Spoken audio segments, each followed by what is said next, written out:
Hi friends, പുതിയൊരു വീഡിയോയിലേക്ക് എല്ലാവർക്കും കൃത്യമായ സ്വാഗതം. ഏറെ നാളത്തെ കാത്തിരിപ്പിനൊടുവിൽ PSC എഴുത്തു പരീക്ഷ കഴിഞ്ഞ് ഇപ്പോൾ മിക്ക ജില്ലകളിലും UPSCയുടെ LPSCയുടെയൊക്കെ ഷോർട്ട് ലിസ്റ്റുകൾ പബ്ലിഷ് ചെയ്തിട്ടുണ്ട്. അപ്പോൾ അതിനെക്കുറിച്ചുള്ള ഒരു വിവരണമാണ് ഇന്നത്തെ വീഡിയോയിൽ നമ്മൾ ഉൾക്കൊള്ളിച്ചിരിക്കുന്നത്. അതായത് കാറ്റഗറി നമ്പർ 707/2023 പ്രകാരമുള്ള നോട്ടിഫിക്കേഷൻ അടിസ്ഥാനത്തിൽ നടത്തപ്പെട്ട വിവിധ ജില്ലകളിലെ എഴുത്തു പരീക്ഷയുടെ അടിസ്ഥാനത്തിൽ തയ്യാറാക്കിയിട്ടുള്ള ഷോർട്ട് ലിസ്റ്റിലെ കട്ട് ഓഫ് മാർക്കുകളാണ് നമ്മൾ ഇന്ന് ഡിസ്കസ് ചെയ്യാൻ വേണ്ടിയിട്ട് ഉദ്ദേശിക്കുന്നത്. എല്ലാ ജില്ലകളിലും പബ്ലിഷ് ചെയ്തിട്ടില്ല. ചില ജില്ലകളിൽ ഇനി പബ്ലിഷ് ചെയ്യാനുണ്ട്. അപ്പോൾ പബ്ലിഷ് ചെയ്ത ജില്ലകളിലെ കട്ട് ഓഫ് മാർക്ക് ഓക്കെ, നമുക്ക് തുടങ്ങാം. ഒന്നാം തിരുവനന്തപുരം, കൊല്ലം ജില്ലകൾ ഇതുവരെ പബ്ലിഷ് ചെയ്തിട്ടില്ല. പത്തനംതിട്ടയിലെ കട്ട് ഓഫ് മാർക്ക് UPSCയുടെ 55.33 ആണ്. ആലപ്പുഴയിൽ അത് 61.33 ആണ്. കോട്ടയത്ത് ഇതുവരെ പബ്ലിഷ് ചെയ്തിട്ടില്ല. അതുപോലെ ഇടുക്കിയിലും ഇതുവരെ പബ്ലിഷ് ചെയ്തിട്ടില്ല. ഇനിയും എന്നാൽ എറണാകുളം ജില്ലയിലെ കട്ട് ഓഫ് മാർക്ക് 61.67 ആണ്.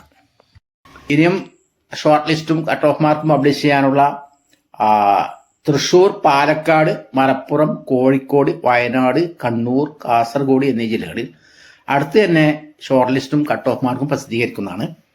അപ്പോൾ അത് പ്രസിദ്ധീകരിക്കുന്ന മുറയ്ക്ക് അതിനെക്കുറിച്ചുള്ള വീഡിയോ അപ്ലോഡ് ചെയ്യുന്നതാണ്. അപ്പോൾ നമ്മൾ ശ്രദ്ധിക്കേണ്ട ഒരു കാര്യം എന്ന് പറയുന്നത്, ഇപ്പോൾ UPSC പരീക്ഷ എഴുതിയ എല്ലാവർക്കും ഒരു സന്തോഷ വാർത്തയായിട്ട് നമുക്ക് ഷോർട്ട് ലിസ്റ്റും അതുപോലെ കട്ട് ഓഫ് മാർക്കും കിട്ടിയിട്ടുണ്ട്.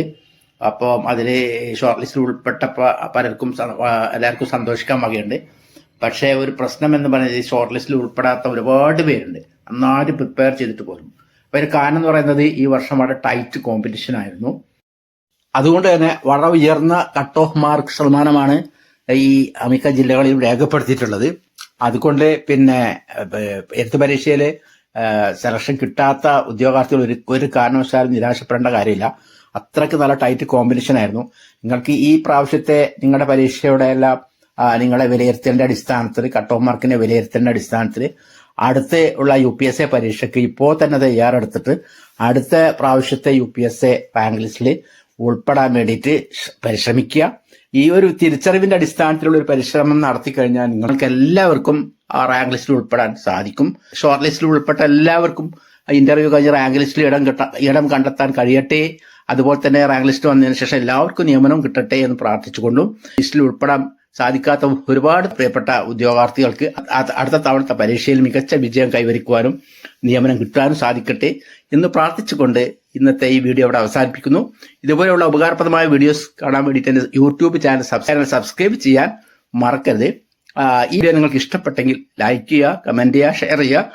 ജില്ലകളിൽ UPSC എഴുതിയിട്ടുള്ള നിങ്ങളുടെ സുഹൃത്തുക്കൾക്ക് ഈ വീഡിയോ സജസ്റ്റ് ചെയ്യാനും മറക്കരുത്. Okay, thank you. All the best. Jai Hind.